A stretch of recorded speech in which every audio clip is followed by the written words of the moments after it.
Assalamualaikum warahmatullahi wabarakatuh. Kembali lagi dengan saya Tama dalam Ada Apa Gerangan. Disiarkan dari Kejajar, Wonosobo. Lagi dingin di sini. Bagaimana kabar kalian? Semoga selalu diberikan kesehatan dan juga rezeki yang cukup. Kembali lagi dalam segmen Bukan Pendakian Biasa, di mana saya akan membacakan sebuah kisah pendakian yang mungkin bisa dibilang janggal dan aneh, yang pasti berbeda dari pendakian pada umumnya. Episode kali ini ada cerita pendakian yang ditulis oleh Bang Didit Galaraka. Sebuah kisah pendakian ke Gunung Merapi yang mengalami banyak sekali kejadian janggal, bahkan sebelum pendakian itu dimulai. Seperti ada sesuatu yang mencegah mereka untuk melanjutkan pendakian tersebut. Lalu apa yang terjadi ketika mereka memaksa melanjutkan? Oke, langsung saja teman-teman Ada Apa Gerangan, ceritanya mulai dari sini.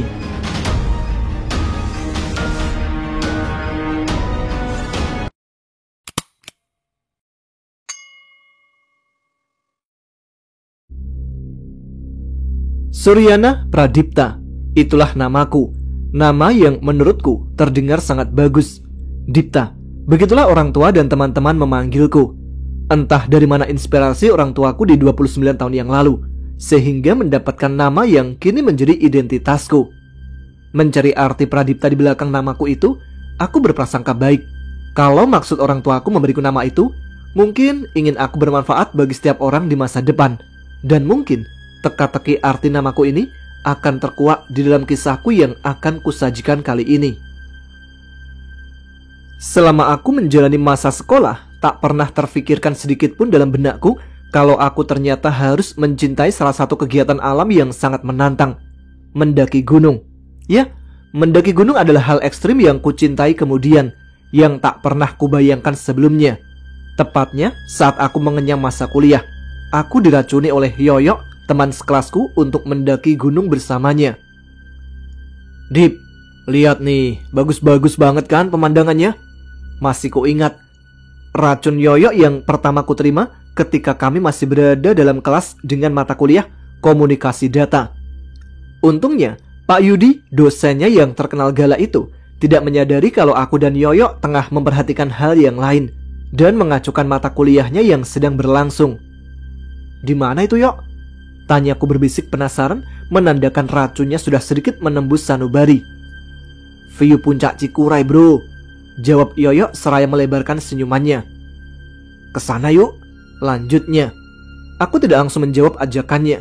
Aku langsung mengalihkan pandanganku kepada si dosen galak itu, karena sebenarnya aku takut dan tidak enak jika nanti Pak Yudi menyadari kelakuan kami, sehingga dia akan mengeluarkan kami dari ruangan secara paksa. Keluar dari kelas saya! Itulah kata-kata yang kutakutkan yang selalu kudengar jika ada mahasiswa yang macam-macam di kelasnya.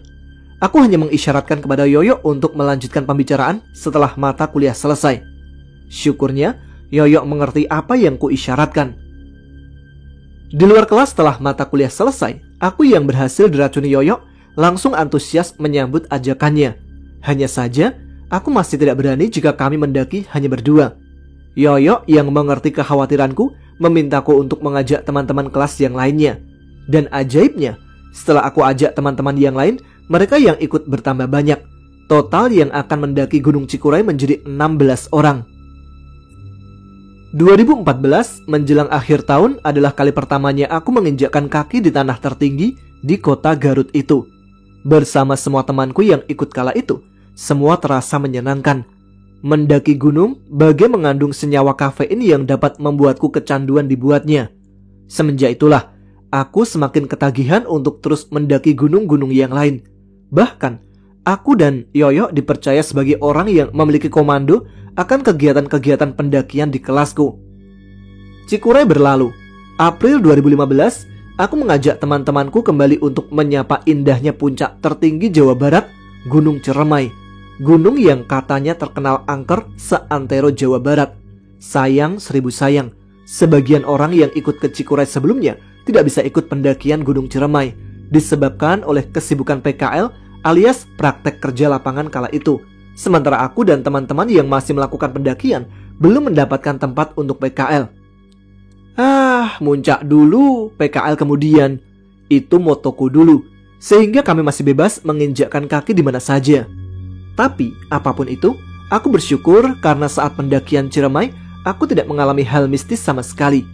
Tidak seperti apa yang sering diceritakan oleh orang-orang tentang Gunung Ciremai. Hoax? Tidak, aku tidak berprasangka seperti itu. Hanya saja, apa yang kami alami selama di Ciremai, semuanya baik-baik saja. Kami semua merasa senang dan bersyukur dapat kembali dengan selamat ke rumah masing-masing. Memang sih, ada sedikit pelajaran berharga yang kudapat dari mendaki Gunung Ciremai. Pelajaran itu datang dari temanku Adi ketika dia mengalami hipotermia hebat karena harus rela hujan-hujanan di Gua Walet untuk sekedar mendirikan tenda. Tubuh Adi ketika itu perlahan menjadi dingin. Kami semua sempat panik. Menurut penuturannya, dari kaki sampai bawah dadanya mati rasa. Dan Adi mengaku kalau dia sudah merasa ikhlas jika harus mati sore itu. Bayangkan saja, tubuhnya basah kuyup terkena air hujan, dan dia tidak bisa mengganti pakaiannya karena air hujan masuk ke dalam tenda dan membasahi kainnya, sehingga membuat semua baju gantinya pun basah kuyup. Dan lebih parahnya lagi, dia mengalami keadaan seperti itu selama kurang lebih 6 jam sebelum akhirnya dibawakan teh hangat oleh Haris yang peduli dengan keadaannya. Memang salahnya juga, Adi sangat minim persiapan dan hanya membawa jaket tipis, sedangkan teman-temanku yang lain membawa perlengkapan yang memadai sehingga keadaan dingin pun dapat teratasi. Bro, besok pagi kita nggak usah ke puncak ya. Kata-kata itu masih terngiang di telingaku dan menjadi bahan candaan setiap kami bertemu. Hari itu, Adi mendadak cengeng. Dasar, padahal kita sudah capek-capek mendaki dari pos 1 Apui ke Gua Walet. Kenangan demi kenangan mendaki gunung sedikit demi sedikit mulai tertulis dalam lembaran kehidupanku. Bahkan sebelum kelulusan dan kesibukan menghampiriku, aku selalu menyempatkan diri untuk menikmati indahnya gunung-gunung yang lain. Bukan hanya di kawasan Jawa Barat, beberapa gunung di Jawa Tengah pun sudah pernah aku daki. Tentu selama itu pula aku mendaki gunung, Yoyo selalu ada. Aku dan dia seperti tidak dapat dipisahkan kalau urusan mendaki gunung. Selalu bersama dan selalu menuai cerita. Sebenarnya masih ada satu gunung di Jawa Tengah yang belum pernah aku daki, yaitu Gunung Merapi. Ingin sekali aku menginjakkan kaki di sana bersama sahabatku itu. Hai Merapi, kapan aku bisa menyapamu? Berbulan-bulan kemudian, dalam kantukku yang sudah sangat terasa dan langit malam minggu yang semakin menghitam, aku berniat untuk memode pesawatkan HP-ku yang kusimpan tidak jauh dari kasurku. Secara tak sengaja, aku melihat notifikasi WhatsApp dari Yoyo yang berisi ajakan mendaki Gunung Merapi. Gak salah nih. Kukucek mataku untuk memastikan setiap baris kalimat yang tersaji dalam pesan itu. Masih dalam perasaan tak percaya, ternyata benar bahwa itu adalah ajakan Yoyo kepadaku untuk mendaki Gunung Merapi. Rasa kantukku mendadak hilang, berganti dengan perasaan bahagia yang tak terkira. Karena kebetulan juga kuliahku sudah beres dan masih dalam keadaan menganggur. Tak pikir panjang, aku menyetujui ajakannya. Aku ingin kebahagiaan ini tidak kurasakan sendirian, sehingga aku mengajak beberapa teman semasa kuliahku yang masih ready untuk diajak mendaki. Ibang, Gundil, Mulki, dan satu orang saudaraku, Kucai. Hanya itulah dari sekian banyak dari teman-temanku yang masih belum mendapatkan pekerjaan, termasuk aku dan Yoyo. Akhirnya, beberapa purnama sudah aku menanti kesempatan mendaki Gunung Merapi, kesempatan yang sangat jarang bagiku. Meskipun sebenarnya ada sedikit was-was dalam diriku karena setahun sebelumnya ketika aku melihat berita adanya pendaki yang tewas masuk ke dalam kawah karena terpeleset ketika ia hendak selfie di puncak Garuda. Rasa was-wasku itu ternyata menghinggapi sanubari ibuku juga. Kamu gak usah ke Merapi ya nak, ibu khawatir.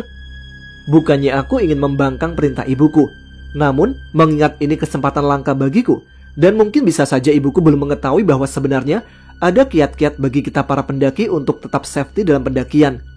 Kekhawatiran ibuku itu berusaha aku obati dengan penuh keyakinan dan cinta. Aku hanya bilang kalau aku akan baik-baik saja dan tidak akan macam-macam selama di sana. Memang butuh waktu agak lama bagi ibuku untuk mengerti, namun pada akhirnya hatinya luluh dan terucap kalimat dari bibir manisnya. Semoga kamu dijaga Allah ya nak. Ibuku mengizinkanku. Yes. Hari itu hari Senin, masih ada waktuku untuk mempersiapkan semua perlengkapan. Dari mulai membawa peralatan memasak sampai memesan tiket keberangkatan kereta dari stasiun Kiara Condong menuju stasiun Lempuyangan. Seperti biasa, sebelum keberangkatan, aku selalu meminta semua orang yang akan ikut mendaki untuk berkumpul di rumahku, menyamakan persepsi setiap orang dengan berkoordinasi, supaya semua persiapan betul-betul matang. Aku tidak ingin pendakian hanyalah sekedar pendakian biasa, tanpa persiapan mental yang betul-betul matang dan perlengkapan yang memadai. Karena itu bisa membuat kami semena-mena terhadap alam. Aku ingin menyatukan semua rasa, sehingga kami dapat bersahabat dengan alam. Gua ajak 2 orang lagi ya, Dip. Masih bisa kan? Sahut Mulki. Siapa aja, Ki? Tanyaku. Pacar gua, si Desti, sama teman SMA gua, Ega, jawabnya. Aku melirik ke arah Yoyo yang duduk di depanku. Dari isyarat matanya, aku dapat menangkap Yoyo membolehkan pacar dan teman Mulki itu ikut pendakian. Boleh, Ki, tapi bisa dijamin kan temen lu itu gak akan macem-macem? Kalau Desti sih kita udah tahu semua lah. Dia mah gak akan macem-macem. Tanyaku yang sedikit waspada, karena di antara kami semua belum ada yang mengenal Ega kecuali Mulki itu sendiri. Gua jamin lah gak akan macem-macem juga itu orang, jawabnya seraya meyakinkan kami semua. Aku lantas meminta nomor identitas milik Desti dan Ega untuk kuisi dalam formulir pemesanan tiket online. Bersyukur masih ada kereta yang dapat menampung kami semua untuk menempuh asa mewujudkan impian yang selama ini hanya sebatas hayalan. Kami mendapatkan jadwal kereta malam untuk hari Rabu yang berangkat pukul 7 dari stasiun Kiara Condong menuju Lempuyangan. Koordinasi hari itu pun berjalan lancar dan sudah diputuskan Yoyo akan bertindak sebagai leader karena dia sudah pernah beberapa kali mendaki Gunung Merapi, sedangkan aku menjadi sweeper, orang yang memantau rombongan dan keadaan sekitar dari belakang. Suasana sedikit sesak menghiasi lingkungan stasiun. Di stasiun Kiara Condong sebelah selatan ini, kami semua menapakkan kaki untuk terakhir kalinya di kota Bandung, sebelum kami semua berangkat menuju Lempuyangan. Aku, Ibang, Gundil, Yoyo, Kucai, Mulki, dan Desti sudah siap dengan semua perlengkapannya. Ki, mana temen lu? Aku sedikit panik mempertanyakan keberadaan Ega. Jam sudah menunjukkan pukul 6 sore, tapi Ega belum juga menghampiri rombongan kami. Di luar musola stasiun kala itu, Gundil, Yoyo, Kucai, dan Ibang memeriksa kembali barang-barang yang sudah berada dalam carrier. Bentar lagi juga datang, rumahnya deket kok dari sini, jawab Mulki menenangkanku. Itu dia. Telunjuk Mulki menunjuk seseorang yang berperawakan sedikit berisi menggunakan kemeja flanel, celana jeans pendek, topi koboi, dan sepatu gunung sambil menggendong carrier di punggungnya yang sedang celingak-celinguk di gerbang masuk stasiun. Ga, sini! Teriak Mulki dari musola stasiun. Orang itu pun menghampiri kami semua. Dia memperkenalkan diri dengan menyalami tangan kami satu persatu. Halo bang, saya Ega, ucapnya memperkenalkan diri dan kami pun menyambut hangat kehadirannya. Aku pun beranjak dari duduk untuk menghampiri Yoyo membantunya memeriksa packingannya. Bentar lagi keretanya datang, sini gue bantuin, tawarku. Di belakangku terdengar percakapan yang menyenangkan antara Mulki dan Ega. Percakapan yang hanya bisa keluar dari sahabat yang sudah sangat dekat. Semua nama hewan di kebun binatang sepertinya sudah disebutkan oleh mereka berdua. Sementara kulihat, Desti hanya menyandarkan kepalanya di bahu Mulki sambil memainkan smartphone-nya.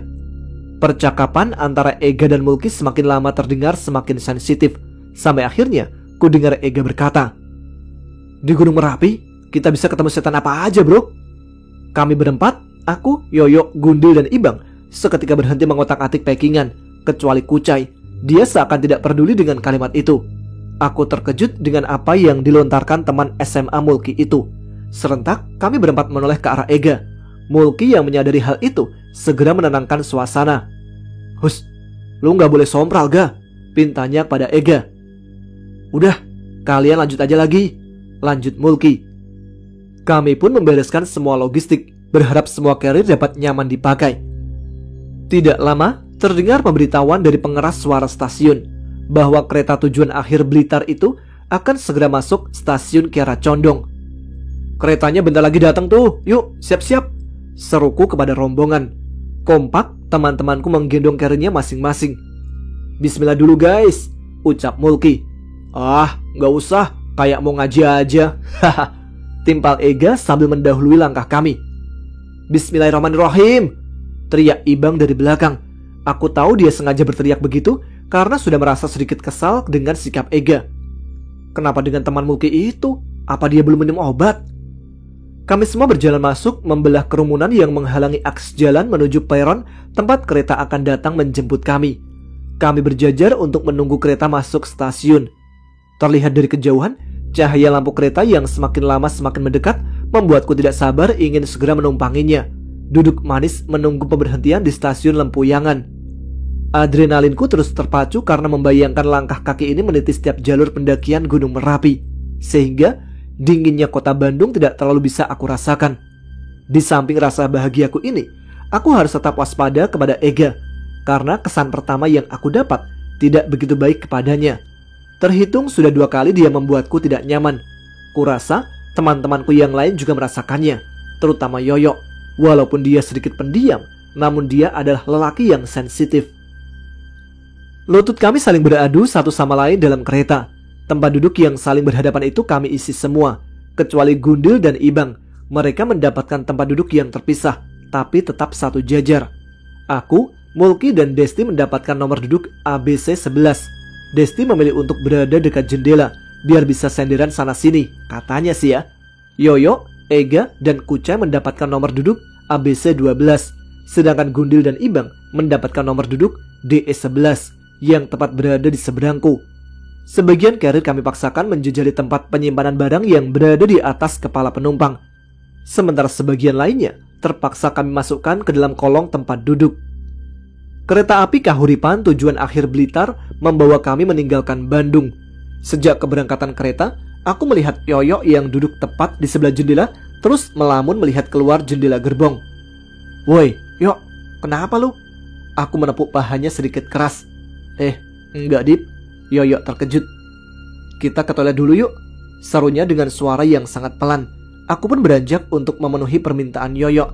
Yoyo pun beranjak sambil membungkuk melangkai Ega dan Mulki.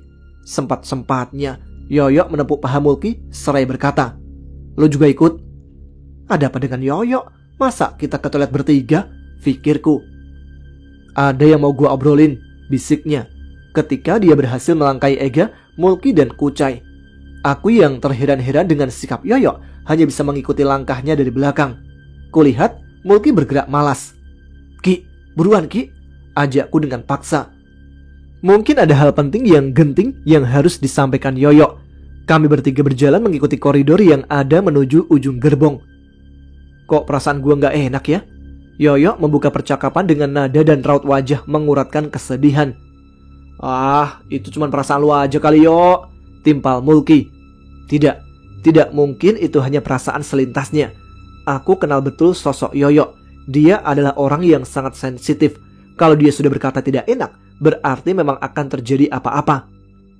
Lu gak enaknya kenapa Yo? Tanyaku. Si Ega, Dip. Gue dari tadi gak enak aja ada deket dia. Gue perhatiin sifatnya juga kayak gitu. Semoga aja kita tetap aman pas muncak nanti, jelasnya. Aku sedikit mendorong Mulki. Lu beneran gak sih si Ega itu anaknya baik-baik? Iya kayak yang lu pada lihat aja. Dia baik kan? Ucap Mulki. Baik apanya? Orang dari tadi pas di stasiun sikapnya gak dijaga. Aku sedikit memarahi Mulki. Ya udah, gini aja. Si Ega biar gua yang tanganin. Gua bakal bilangin ke dia supaya dia gak macam-macam lagi. Dia pengen ikut banget soalnya. Ini pertama kalinya dia naik gunung, ucap Mulki. Yoyo sedikit tertunduk. Repot juga kalau pertama kali. Kita yang udah berpengalaman mendaki harus ekstra ngawasin dia.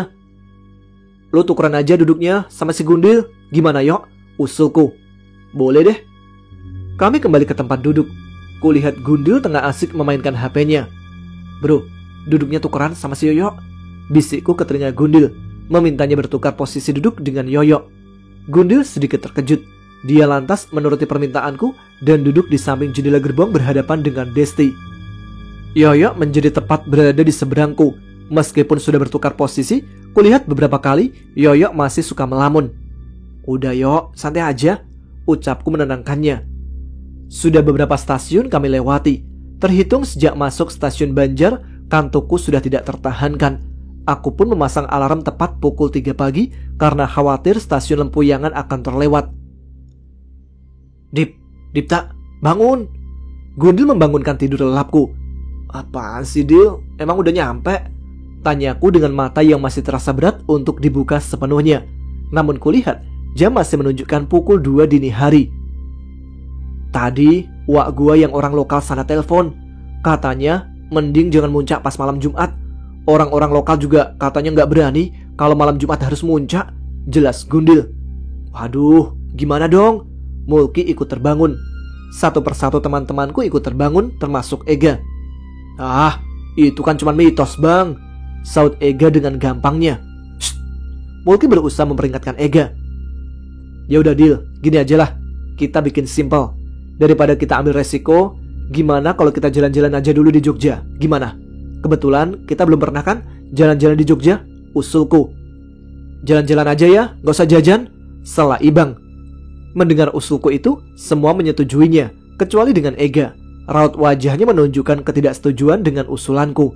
Ah, bodo amat, pikirku. Anak ini memang sedikit bermasalah sepertinya.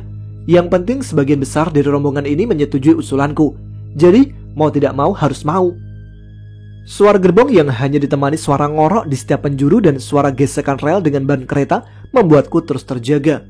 Hingga akhirnya, pukul 4 menjelang subuh, kereta sudah tiba di stasiun Lempuyangan. Meski tidak sedingin hawa di Bandung, aku cukup terkesan dengan kota Jogja. Setelah kaki ini kupijakan di atas lantai stasiun Lempuyangan, destinasi pertama yang ingin kukunjungi adalah sebuah musola. Setelah menghabiskan waktu dalam kehusyukan, kami langsung bergerak menuju Malioboro menyusuri jalan raya yang masih lengang. Ega tidak hentinya mengeluh. Dia terus meracau kesana kesini. Kadang dia bilang kalau kita terlalu percaya mitos lah, gak punya nyali lah, atau bilang kalau kita sok-sokan. Meski terus diingatkan oleh Mulki, sepanjang menyusuri jalan besar itu, Ega sesekali masih terus meracau seperti biasanya. Memang sepertinya dia tipe orang yang gak ada kapok-kapoknya. Ibang yang semula berjalan di belakangku mendadak mempercepat langkahnya menghampiriku. Perlu gua hajar gak tuh anak? Sabar Bang, biarin aja dia ngerasain akibatnya sendiri. Slow aja kita mah, simpan energi baik-baik buat besok muncak. Begitulah seorang Ibang. Dia selalu ingin bertindak seketika ketika ada yang membuatnya kesal. Kebetulan dia ini adalah pendekar silat, jadi wajarlah kalau Ibang ingin memberikan pelajaran secara fisik. Beruntung dia masih menghargai keberadaanku dan Yoyok di rombongan itu. Mungkin kalau tidak ada kami berdua, Ega sudah menjadi bubur karena menerima hantaman keras dari kepalan Ibang yang sudah menjadi kelereng itu. Terpaksa kami berjalan kaki sejauh 3 km. Hitung-hitung sebagai pemanasan sebelum muncak. Kalian tahu sendiri kan betapa menyedihkannya uang saku seorang pengangguran. Uang kita pas-pasan. Bisa makan satu porsi nasi kucing di angkringan pun kami sudah bahagia luar biasa.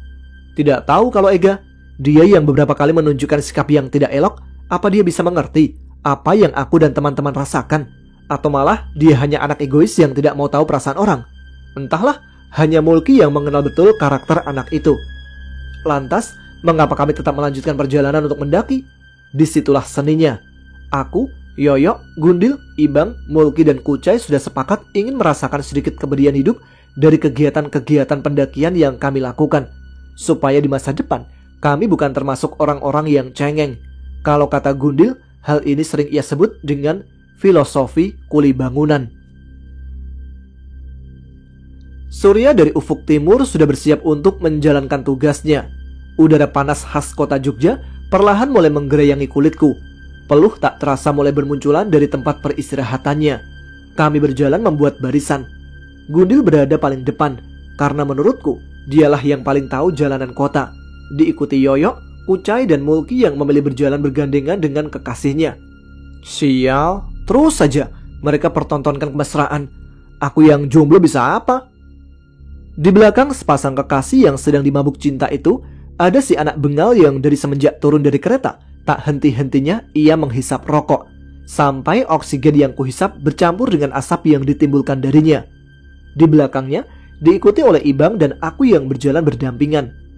Sampailah kami di ujung gang yang memotong jalan Tukangan menuju jalan Abu Bakar Ali. Pelang bertuliskan Jalan Hansip Karno Waluyo terpampang menyambut kedatangan kami di ujung gang. Jembatan rel kereta api menghiasi pandanganku, mengingatkanku dengan jembatan rel kereta api yang ada di dekat stasiun Bandung. Gundil mengambil arah kiri, berjalan mengitari sebuah sungai. "Masih lama nggak, Bang?" Terdengar jelas teriakan Ega yang tepat berada di depanku. Gundil hanya memberi acungan tangan, lalu telunjuknya diarahkan ke depan, tanpa menoleh ke arah Ega, memberi isyarat kalau mungkin sebentar lagi kami sampai di Malioboro. Perlahan tapi pasti, kami terus berjalan menyusuri jalan yang banyak sekali persimpangan. Aku tidak yakin akan hafal dengan satu kali kunjungan jika melihat banyaknya persimpangan seperti ini. Di Bandung pun, sampai saat ini, aku masih sering salah mengira jika bertemu dengan persimpangan. Itu mungkin sebagian kecil dari resiko kota besar. Kami menyeberang untuk berjalan di samping kanan jalan, melewati sebuah bangunan yang dihiasi dengan banyak tangga dan motor-motor terparkir di dalamnya. Wah, ini parkiran. Keren. Aku sudah tidak sabar ingin melihat seperti apa penampakan Malioboro yang melegenda itu. Tidak afdol rasanya kalau kita ke Yogyakarta, kita tidak mampir ke Malioboro. Itu sih kata teman-temanku yang sudah pernah melancong ke Yogyakarta. Kulihat Gundil sedikit berlari, meminta semua berkumpul di dekat sebuah pos polisi yang ada di sebelah kanan jalan. "Sini-sini." Dari jauh, Gundil memanggilku agar mempercepat langkah menghampirinya. "Lihat tuh." Aku memutar pandanganku menuruti arah yang ditunjuk Gundil. Tertulis di pelang berwarna hijau, Jalan Malioboro, dengan aksara Jawa di bawahnya. "Oh, ini Jalan Malioboro itu, Dil." Dengan nafas yang sedikit terengah, Gundil hanya menganggukkan kepalanya. Aku takjub dengan apa yang sering aku lihat gambarnya di internet. Kini terhampar jelas di depan mata. Mungkin aku akan betah berlama-lama berada di sini. Mulki dan Desti berinisiatif sendiri menghampiri pelang legendaris itu. Mereka saling potret satu sama lain. Lagi-lagi, mereka mempertontonkan kemesraan. Ah, bodoh amat, pikirku. Aku lebih baik duduk sejenak sambil melihat-lihat pemandangan klasik di sekitaran sana. Dipta, sini!" teriak Mulki. "Apa?" "Fotoin," pintanya. Mampus, emang sengaja dia. Dengan terpaksa dan berat hati, aku menghampiri kedua sejoli itu, memotret kemesraan mereka. Aku kembali ke pos polisi, duduk di samping Gundil. "Mau kemana lagi kita, Dip?" tanya Yoyo. "Gak tahu, Yo. Gelap Jogja mah." "Dil, bagusnya kemana?" tanyaku balik kepada Gundil. Kepalanya menengadah, memandang langit, sepertinya berharap turun jawaban dari sana. Mulutnya berbisik sendiri, seakan membacakan mantra memancing turun jawaban yang tepat. "Candi Borobudur aja gimana?" cetusnya. "Kejauhan, Cok," Kucai menjawab. "Gue pernah waktu sekolah ke sana. Dari sini jauh banget, gila," lanjutnya seraya menatapku. "Ya udah, Prambanan aja, gimana?" usul Gundil menyodorkan pilihan lain. "Nah, itu boleh deh, tapi naik apaan dari sini? Masa iya jalan kaki lagi?" tanya Kucai. "Kita naik bis aja, murah kok," jawab Gundil. Yoyo lalu memanggil Mulki dan Desti yang tengah asik berbincang mesra di dekat pelang Malioboro. Mereka pun menghampiri kami sambil tetap bergandengan tangan. Syukur setelah diumumkan destinasi selanjutnya akan berkunjung ke Candi Prambanan, semuanya sepakat termasuk Ega. Lalu kami semua memutuskan untuk langsung bergerak menuju halte Malioboro. "Naik bis apa kita, Dil?" tanyaku. Gundil celingak-celinguk mencari kendaraan yang ia maksud. Nah, itu tuh. Gundil menunjuk sebuah kendaraan seperti bis, hanya bentuknya lebih kecil dan imut. Bis itu berjalan semakin pelan, sampai akhirnya berhenti tepat di halte yang kami singgahi. Trans Jogja. Wih, keren juga Jogja punya ginian. Kalau di Bandung, mungkin ini sekelas Damri, bus dalam kota. Satu persatu dari kami pun menaiki bis Trans Jogja tersebut. Diawali dari Kucai hingga seterusnya, sampai giliran Yoyo dan aku menaiki bis tersebut. Ada yang aneh ketika Yoyo melangkahkan kaki ke dalam bis. Dia mendadak mengembalikan langkahnya kembali ke dalam halte, sehingga membuatku sedikit terkejut dan hampir menabrak tubuhnya. "Kenapa, Yok? Ayo naik," kataku. "Lu duluan deh," pintanya. Aku pun menyalipnya. Dia berhenti sejenak di dalam halte, sambil sesekali memainkan matanya ke bawah seraya menggelengkan kepalanya. "Kenapa sih lu? Ayo naik." Aku menyembul dari pintu bis untuk menarik Yoyo ke dalam bis. Kami semua duduk ke kursi yang sudah disediakan, meletakkan carrier tepat di depan kaki kami. Di dalam kendaraan yang bagiku super nyaman itu, aku melihat raut muka Yoyo yang melukiskan kegelisahan. "Cuy, ngomong kenapa sih? Gelagat lu aneh dari tadi gua perhatiin." Paksaku yang sedikit kesal karena aku tahu Yoyo tidak akan seperti itu kalau tidak ada apa-apa. "Ya apa-apa, Dip. Kita banyak-banyak doa aja deh. Semoga kita semua baik-baik aja," katanya. Aku tidak menimpalinya lagi karena perhatianku teralihkan oleh obrolan Gundil sepanjang perjalanan. Dia juga selalu memberitahuku suatu tempat yang menurutnya menarik, seperti menunjukkan jalan ke Bandara Adi Sucipto. Tidak hanya itu, dia pun bercerita banyak tentang Prambanan. Hari itu, dialah tour guide-nya. Sekitar setengah jam yang kami butuhkan untuk menunggu dalam bis sebelum akhirnya kami turun di sebuah persimpangan yang Gundil bilang, "Jalan ke kiri ini, jalan ke pintu masuk Prambanan." Carrier kami gendong kembali, kemudian berarah menuju pintu masuk candi. Tak pernah aku melihat Ega tidak menghisap rokok, kecuali saat kami berada di dalam kereta api semalam. Kuat banget ngisepnya. Aku yang perokok pun tidak seberat itu. Mungkin sudah beberapa bungkus ia habiskan sejak tadi. Aku akui, untuk urusan menghisap rokok, aku mengacungkan 4 jempol kepadanya. Matahari semakin meninggi. Dari kejauhan, aku melihat seorang wanita tua dengan bakul di punggungnya, menatap kasihan ke arah rombongan kami. Yoyo tiba-tiba menghampiri wanita itu dengan berlari. Dia mencium tangannya. Siapa wanita itu? Yoyo seperti mengenalinya. Aku yang dihinggapi rasa penasaran menghampiri mereka berdua di pinggir jalan. Gundil pun yang melihat kejadian itu ikut menghampiri wanita tersebut. Otomatis teman-temanku yang lain mengikutinya. Kami mengerumuni wanita tua itu. "Lu kenal nenek ini, Yok?" tanya Gundil. Yoyo tidak menjawab pertanyaannya. Dia hanya diam terus memandangi wanita itu. "Lu mau jajan apa, Yok?" tanyaku. Namun Yoyo tetap tidak menjawab. Wanita itu melihat ke arah wajah kami satu persatu dengan seksama. Bukannya menawarkan jajanan, wanita itu malah bertanya, "Sampeyan ajeng teng pundi?" Aku yang sama sekali tidak mengerti bahasa Jawa menanyakan artinya kepada Gundil. "Dil, naon cenah Dil?" Katanya, "Kalian ini mau kemana?" Jelas Gundil. "Oh, kami mau ke candi, Nek. Abis itu kita mau mendaki Gunung Merapi," terangku. "Terus, teng dalem tas niku nopo? Kok wonten bau sing boten sekeco?" ucap wanita itu dengan mengeduskan hidungnya. Kulihat wajah Yoyo berubah keheranan. "Dil," aku tetap mengandalkan Gundil untuk menerjemahkan kata-kata yang tidak ku mengerti. "Nenek ini nanya, katanya kita ini bawa apa? Soalnya dia mencium bau yang busuk banget." Aku seketika merasa resah karena hidungku tidak mencium bau busuk apapun. Sial. "Ada yang bawa barang aneh nggak? Hei!" Aku melontarkan pandanganku menanyakan kepada rombonganku.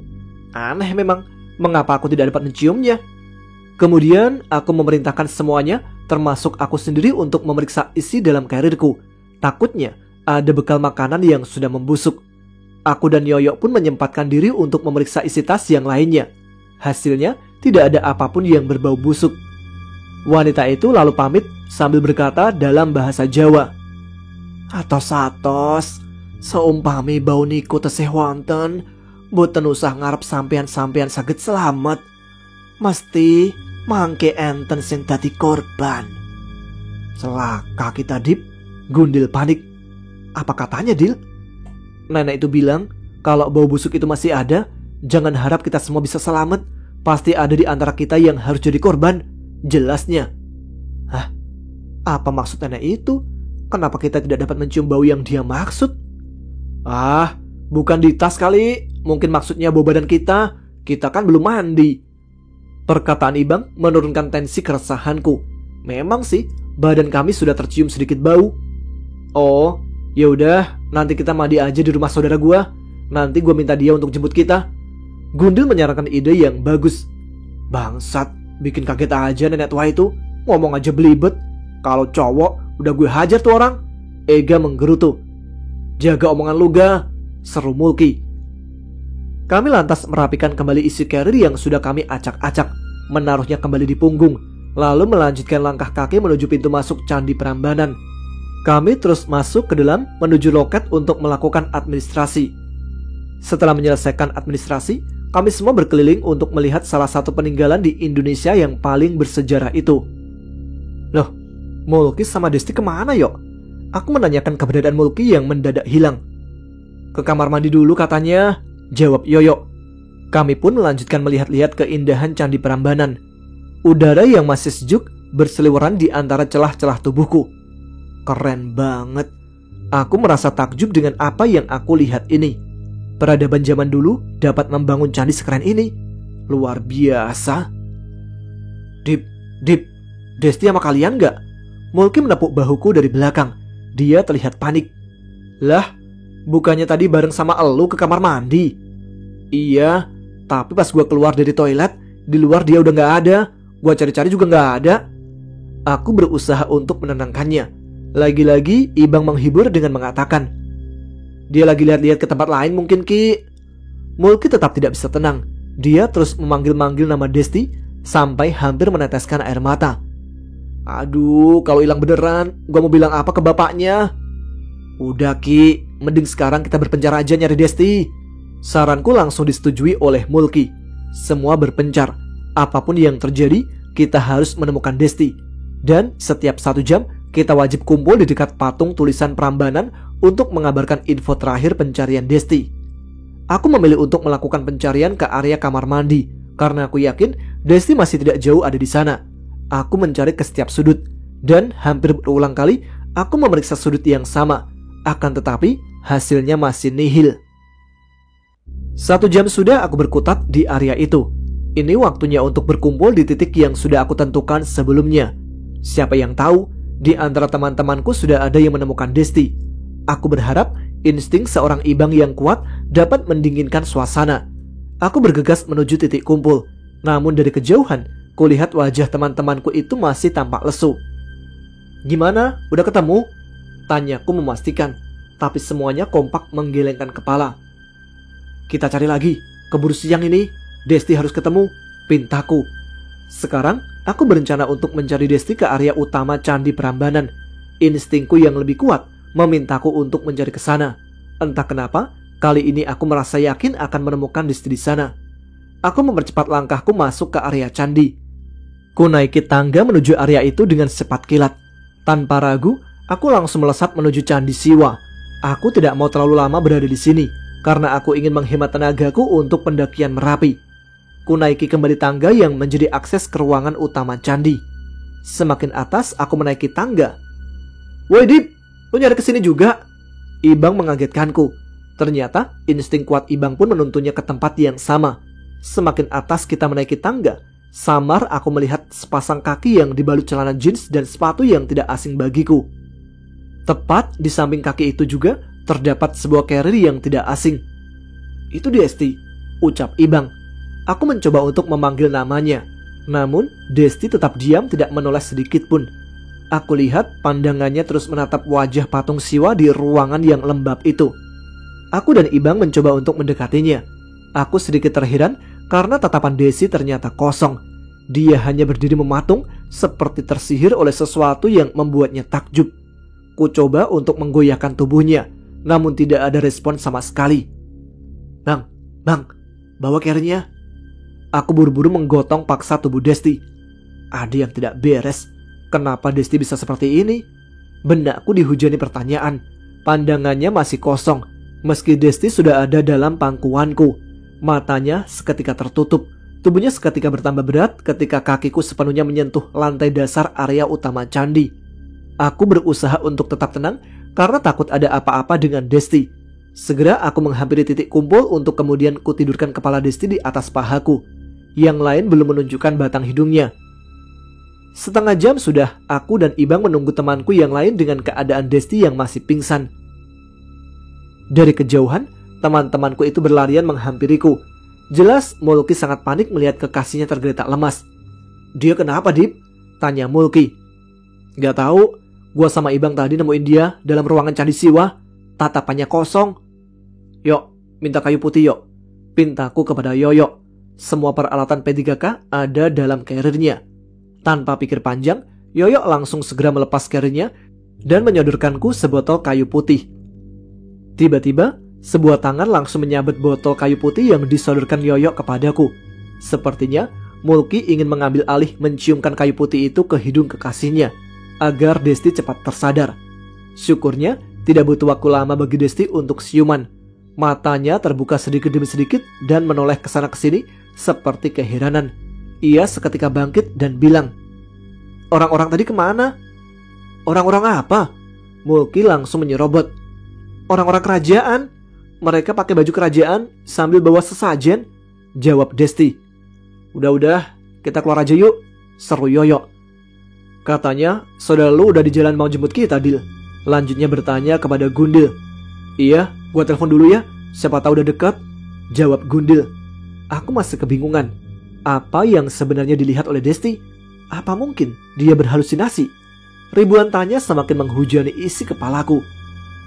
"Udah dekat katanya, ayo kita keluar," ucap Gundil. Kami semua bergegas pergi keluar area candi menuju ke pintu masuk. Menurut Gundil, saudaranya yang bernama Mas Irwan akan menjemput di depan pintu masuk.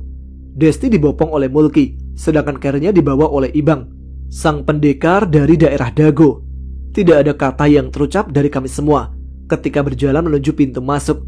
Mungkin kami masih sedikit syok dengan pengakuan Desti, karena selama kami, para lelaki berada di sana, kami tidak melihat satu orang pun yang mengenakan baju kerajaan. "Itu mobilnya." Gundil menunjuk sebuah mobil Avanza berwarna hitam. Kami semua langsung bergegas masuk ke dalam mobil. Mobil yang berkapasitas sekitar 7 orang itu kami jejali, meski harus saling berbagi celah dengan carrier. Kami dibawa oleh Mas Irwan meninggalkan Candi Prambanan menuju rumahnya di kota Solo. "Itu temanmu yang cewek kenapa, Gun?" tanya Mas Irwan kepada Gugun Dirgantara alias Gundil. "Habis pingsan, Mas. Katanya tadi dia lihat banyak orang pakai baju kerajaan di Candi Prambanan," jelas Gundil. Sebenarnya aku masih penasaran kepada sosok wanita tua yang dihampiri oleh Yoyo, seperti seorang yang sudah ia kenal. "Yo, wanita tua tadi itu siapa sih? Kayaknya lu kenal." "Itu Mbok Irah. Beberapa kali gue pernah ketemu kalau pas muncak ke Merapi," jawabnya. Pantas saja, ternyata Yoyo pernah bertemu dengan wanita itu. "Itu orang gila ya, Bang?" Tiba-tiba Ega menyela. Kampret, sikap sama mulut lu bisa dijaga gak sih?" Ibang mulai meradang.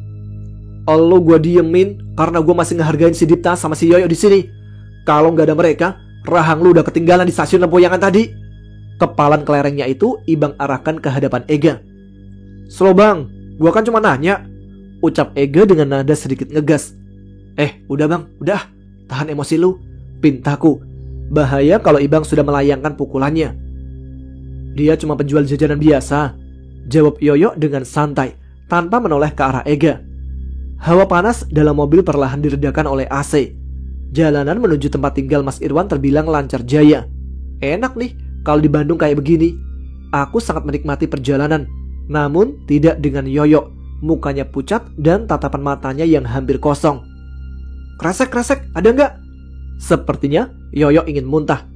Aku segera mengambil kresek yang sengaja kusimpan di saku samping karirku. Benar saja, Yoyo mengeluarkan isi perutnya lewat mulut. Karena kebetulan dia belum makan, jadi yang keluar hanyalah cairan putih yang encer. "Berhenti dulu Mas, maaf," ucap Yoyo. Mas Irwan mengiyakan permintaan Yoyo, mencari titik yang pas untuk memberhentikan mobilnya. Setelah melihat spot yang pas, Mas Irwan kemudian menyalakan lampu sen kiri seraya memperlambat laju mobilnya. Mobil berhenti di pinggir jalan yang tak jauh dari sebuah selokan. Yoyo langsung bergegas lari keluar mobil dan mengeluarkan isi perutnya. Sebagai sahabat, aku berinisiatif membawakannya minyak angin untuk meredakan rasa mualnya. "Kok lu mabuk, Yok?"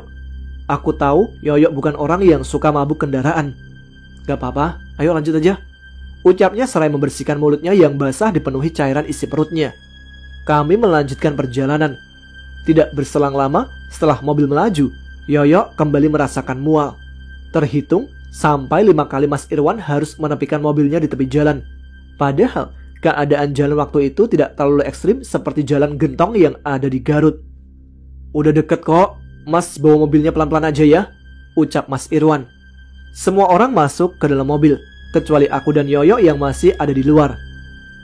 Gua ngerasa kayak ada yang nolak perjalanan ini, makanya dari tadi gua mual-mual terus, jelasnya. Yoyo memang sensitif. Dia sangat peka terhadap energi halus yang menghampiri dirinya. Kali ini, aku mencoba untuk menenangkan Yoyo, karena mungkin saja itu efek dari kelelahan. Mungkin lu cuma kecapean, Yo. Ayo, kita ke mobil aja. Tanggung katanya udah dekat. Aku dan Yoyo melangkahkan kaki masuk dalam mobil. Di dalam perjalanan yang katanya sudah dekat itu, aku melewati sebuah universitas ternama di kota Solo. Dan memang, tidak lama dari sana, jalanan semakin menghimpit. Sampai akhirnya, mobil berhenti di sebuah rumah yang unik. Rumah itu mempunyai 2 lantai dan 2 garasi yang berbeda. Satu khusus motor dan satunya lagi khusus mobil. Tepat di seberang rumah itu, terdapat lahan kosong yang ditanami banyak pohon pisang. Satu persatu dari kami menuruni mobil dengan usaha yang lebih ekstra, karena barang bawaan kami yang bukan barang kecil. Desti masih dibopong oleh Mulki. Yoyo pun sesekali masih menghela nafas panjang dengan minyak angin di tangannya. Ada apa dengan perjalanan ini? Firasatku mulai sedikit tidak enak, tapi itu semua aku kubur dalam-dalam dan memaksakan diriku untuk selalu berpikiran positif. Iya, kenapa? Desti menoleh ke belakang. Kenapa apanya, Yang? Tanya Mulki. Itu tadi ada yang manggil nama aku, Yang. Kami semua saling pandang, karena tidak ada di antara kami bertujuh yang memanggil nama Desti. Apalagi Mas Irwan. Dia sudah mendahului kami masuk ke rumah, dan dia belum mengetahui sama sekali nama kekasih Mulki itu. Lalu, siapa yang memanggilnya? Oke, karena ceritanya panjang, jadi kita bagi jadi beberapa part ya. Tapi nggak panjang-panjang amat kok. Nah, bagi teman-teman yang penasaran dengan kelanjutannya, bisa simak pada link sumber cerita yang saya taruh di deskripsi ya, dengan judul Kualat Merapi. Besok kita lanjut cerita Dipta dan kawan-kawan mendaki ke Gunung Merapi. Terima kasih kepada teman-teman sekalian yang terus menyimak setiap episode Ada Begerangan. Dengan menyimak saja, kalian sudah sangat membantu channel ini berkembang. Apalagi tambah like dan share video ini. Jangan ragu tuliskan komen, tunjukkan eksistensi kalian. Saya Tama pamit, tetap semangat, selamat malam, wassalamualaikum warahmatullahi wabarakatuh.